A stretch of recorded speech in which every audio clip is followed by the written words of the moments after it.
Welcome to Sister Wives, season 12, episode 4, Mary's Crazy Idea.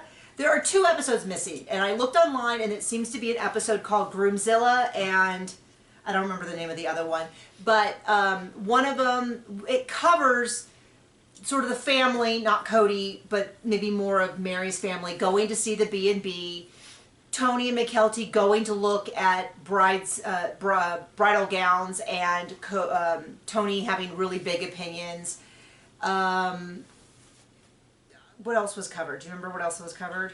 The flowers. Oh, McKelty's, some more of the flowers, and McKelty's bridal shower, and the mothers did a performance, and Janelle was scared to perform. In this episode, what was covered? No. Oh. Okay. The episodes we missed. Got it. If you know where to watch those episodes, let us know. The only thing you can assume is that the episode where the wives performed for McKelty's bridal shower is that there was a song that was originally, it was released for TV viewing but not for streaming. But I don't know why the other one is. But if you know where to find it, let me know. I looked online very briefly and didn't do anything. So, Meri has, I'm so frustrated. This whole episode, everyone's being so dumb and I'm so frustrated. And Meri is like, hey, I'm gonna buy my grandmother's house, and it's a B&B, so we'll be able to buy it, run it as a B&B to break even on the cost. And Cody wasn't into it, but it seems like everybody else kind of was. But now she's like, I've been trying to convince my mom to live there, and she's finally agreed, but she doesn't want it to be a B&B, so we're just not gonna have a B&B. And she sits everyone down to tell them that. And then she seems kind of flabbergasted that everyone's like, how is this going to work if it's not a business? We can't just afford to buy a 5th house for your mom to live in for no reason. And she doesn't seem to understand why that's a problem. She seems to be like, ooh, I know it's a little inconvenient, but... And I'm like, no, it's not inconvenient. It's...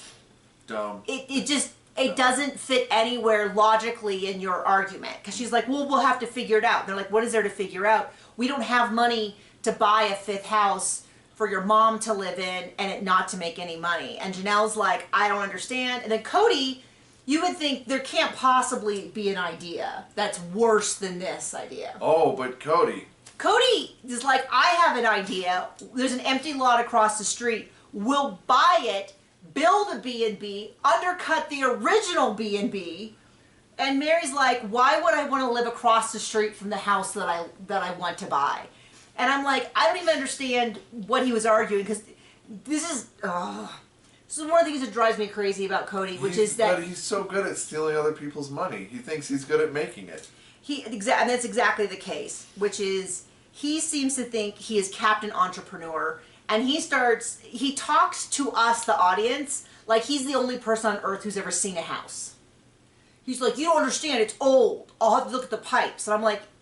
It was the first house in Parowan.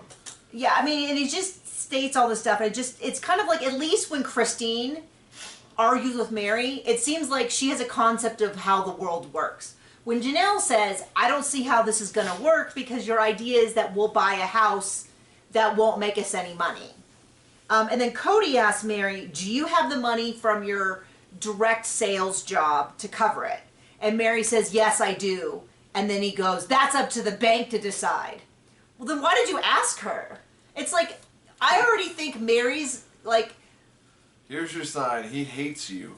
And it's like, I don't understand the people who get on me about how they owed Meri. And I'm like, but Mary's not even pitching a business idea at this point. Anymore, yeah. Anymore. And they all agree it would be a terrible idea for Bonnie, Mary's mother, to run it. Which is what ends up happening.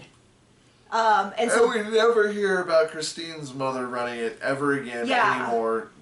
Maybe it happened in the 2 episodes we missed, but yeah, we never hear about. And I mean, I get that Annie was like, oh, if your mom wants to live there and run it, of course that's appropriate. Especially because eventually her mom and I think her brother put in money for it, which I don't know. So this whole thing is so weird. And Christina's just like, you're being dumb. You can't afford to buy a house that's being sold as a B&B, then not make it a B&B and just do nothing with it so your mom can live there. Like, that doesn't make any sense unless then your mom should buy the house and just live there. Why is Meri pushing her mom to live there She's like, this is the house you grew up in. You should live in it. Okay, great. Is Mary's mom suddenly independently wealthy? I know. Is Meri, like, all of a sudden, like... Maybe I should go buy the house that I lived in growing up. We would certainly love that, but we do not have the money for it. Right. So, and then Janelle's like, I don't really understand what you're asking of us. Because Meri kind of has this like, ooh, I've got news, and maybe it's bad news. And then Janelle's not even like... news. It's just like a dumb idea that she wanted to run by everybody. But hey, I guess whatever keeps you getting paid in the TV show. Dumb and then storyline is better Robin than comes no in. storyline, right? Robin kind of swoops in with like, well, Meri, I guess you're... Excuse me. South. Well, Meri, I guess you're just going to have to earn enough money with your clothing business to cover the cost. And it's like, yeah, of course this is a great idea for Robin, because Robin's like, yeah, we'll get Cody's name, my legal husband's name on the property, and then Meri will pay for all of it. And then I'll own this house. Yeah. Right. And then Meri kind of says, you know, Robin always knows the right thing to say, which, by the way, is not a compliment. Like what that sounds like. Like when she told Christine she wasn't helping with the flowers and got her daughter to not help with the flowers too. Oh, we'll get to that. But it's like, if that had been any other sister wife... Talk about being a great sister wife and super supportive of all the other ones and not making yourself separate. Oh, wait. And then Mary's like, I don't always know, though, if Robin is telling me the truth or not, which is a huge issue. Maybe I'm unique in this. If her mouth is flapping, it ain't the truth. I don't think I'm necessarily that unique in saying I would rather have the truth. I mean, I would like to have the truth and love. I'd rather have people say things nicely and kindly. But somebody lying to my face never feels useful unless I'm literally dying and they're like, just rest, honey, you're going to be okay. Like, unless it's that, I don't think that someone like, you know, I don't want that. I would rather them be like, things aren't so great. Or, I don't think this is going to work out the way you want. Like, I'd still like you to be nice about it, but she's like, you know, at least when Christine and Janelle are, I know that they're telling me the truth. So Meri, after the wives leave, Mary's like, Cody, I want to take you up there. And Cody's like, why? And what she doesn't say is, because I want any kind of relationship with you. I want any time with you. I want anything that'll bring you back to me. And instead he's like, oh, this is a big deal, I guess I'll go. And I'm like, you know, he's just going so they can film it. Yep, he still hates you. And it's like, and today in real life, real timeline, she's still defending his sword. But. Okay, now we have Ysabel. Like, the hardest thing to watch. Ysabel, this is, I believe, the first time they bring up her scoliosis. Last year, her scoliosis had a 26-degree curve. Now it has a 38-degree curve, 1 degree per year. Per month, sorry. And they're basically saying if this continues, she'll need surgery. Some people seem to be confused. Cody said they weren't going to do surgery, but at this point in the timeline, the surgeon is not recommending surgery either. Cody hasn't said that either. We haven't seen Cody's thing on. We don't know because we haven't seen the surgeon. So maybe they right. are It saying, is coming like, up. Gonna need surgery, so. My memory is they were like, there's this, right now she's wearing a nighttime brace and then recently has started wearing a daytime brace. And it is devastating to see her talk about it. She says it's uncomfortable, it hurts, it pinches, it makes her look larger, it affects her mental attitude. She's in middle school, she feels like an outsider, she's crying. But then she's like, I just remind myself how lucky I am, how so many people have it worse. I'm using this to become a better person, and I think I have. And I'm just like, whoa. And I feel so bad for her. And I also feel bad because we know what's coming. And what my memory of what's coming is... Cody just says, just stretch. That he finds some... I don't know if the guy's a quack or not, but says, you know, you can do these exercises that'll help. And the orthopedist is like, I haven't really seen that help, but it won't hurt anything. And then when it doesn't solve the problem, Cody blames it on her not doing it enough because she was only doing it 4 days out of 5.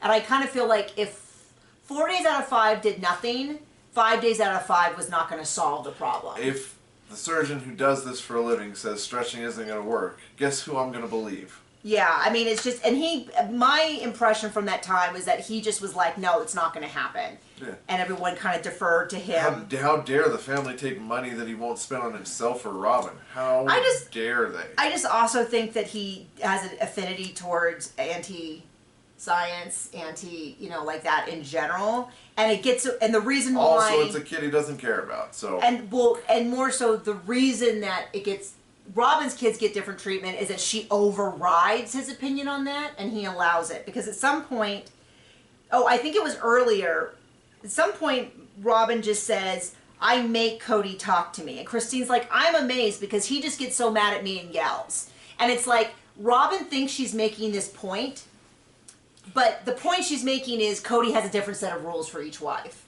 Robin can make him talk. Christine is not given that right. He will not meet her on that when she says we need to communicate. He just says no. Robin thinks that she's proving that she's somehow a better wife, but all I think she's proving is the preferential treatment that they claim never existed. So everything with Ysabel is awful and terrible. It makes me so sad, and I know we see more of it either this season or next. So then Christine is heading up to St. George because McKelty's wedding is almost here. We skipped 2 episodes, so it feels like we got no McKelty information. That's okay. And Aspen's already been up there. I think Christine is going on Thursday. Aspen as maid of honor has been there since Tuesday, and they've been making these flowers. For 9 months. I don't know if that timeline works, but maybe it did. I'd have to do, this is December. Yeah, maybe. So they're doing these flowers. We saw them in an earlier episode where it's 7,000 petals. She wants to hand make all the bouquets. They are pretty, but this is what drives me mad, which is that Cody's an expert on everything. And I guarantee you, if they were making something that was considered traditionally masculine, he would have been right in the middle of it talking about how he's the best, he's so amazing. But Cody just flat out says, I told them I wasn't going to help. And it just infuriates me. And he's got this first of all, he's got the worst hair that I've seen with him. And I'm even comparing it to season 19. I think this is the worst. It's pretty bad. It's really, really bad. I would for sure, if I was him, just pull it back in a ponytail because it's just like straw that just sticks out awkwardly. Looks so bad. And Tony is also not helping with the flower petals. And I guess they had they're all going to get their nails done, and it gets outed. Aspen sort of outs them that Tony and McKelty. Tony's like, I want you to spend time with me. And she's like, I've got to make these flowers for the wedding. Why don't you spend time with me making flowers? And he's like, I'm not going to do that. And Aspen was a little bit like, yeah, Tony, you should help. But she's like, she's just exhausted. And it frustrates me because Cody likes to pretend he's an expert on everything, but then actually does no work towards anything. This is not advanced artistry. Anybody could do what they were doing. And it just drives me crazy. And then Robin, which John referred to, Christine's like, I asked all my sister wives to help me make these flowers, and none of them showed up. And Robin's just right there going, ha ha ha, that's right. I wasn't going to show up because I didn't care. And I talked my daughters out of helping. And I was like, if those roles were reversed, and Christine would be kicked out of the family, cut off. Excommunicado. Cody never would have allowed. How dare she talk back to the pencil weather? Not only did it happen, but Robin knew that she could laugh about it and say it on TV, and there'd be no repercussions from anyone. Because at this point, I think Cody just doesn't consider Christine important enough, and it didn't occur to him that it would make him look bad. But she's like, yeah, I talked my daughters out of helping because it was dumb. Ha ha ha ha. It's like, if roles were reversed, Cody would still be screaming this to this day about how Christine never helped out Robin. He's doing that anyway. He's doing it I know, anyway. He's doing it anyway. So, let's see. Then we have a whole big scene with Christine singing. I am not a singer. And neither is Christine. I am going to take classes to become an okay singer, just so that I can do stuff with my comedy for singing, and just to be okay. So I am fully saying this as a fellow, I should not sing this song, but she's doing that, let me call you sweetheart, like way up. The subtitle said falsetto, and she's gonna play. This is what's kind of a confusing choice. She asked the guitarist to rearrange it to make it sound more modern, and then she's confused why she's having a problem singing with him because it sounds different. Breaks my heart. I don't mind Christine, but it seems like a comedy of errors. And she, like, he starts playing and she's like, oh, that's way too low. It needs to be much higher. And then she is so high, it sounds like it's a joke. Like, you know, It's let like, me call yeah. you sweetheart, I'm in love with you. Like, she did better than me. But that was pretty darn close to the height that she was at. I know that song is sung high to begin with. It was just a very odd choice. What is this, 1980s Kate Bush? I love the song, the Wuthering Heights song. I don't like to listen to people screeching. Yeah, so John is like, I do not know why you like this. And I'm like, you don't understand. Horrid. It's for me. So she's really upset, and then he's like, okay, well, do you want to practice it again? She's like, oh, yes, definitely. He's like, do you want to practice it on the day of? She's like, no, I'm going to be too busy. And he's like, okay, well, I'll be ready. He did, just like that. Oh, gosh. Lord help her.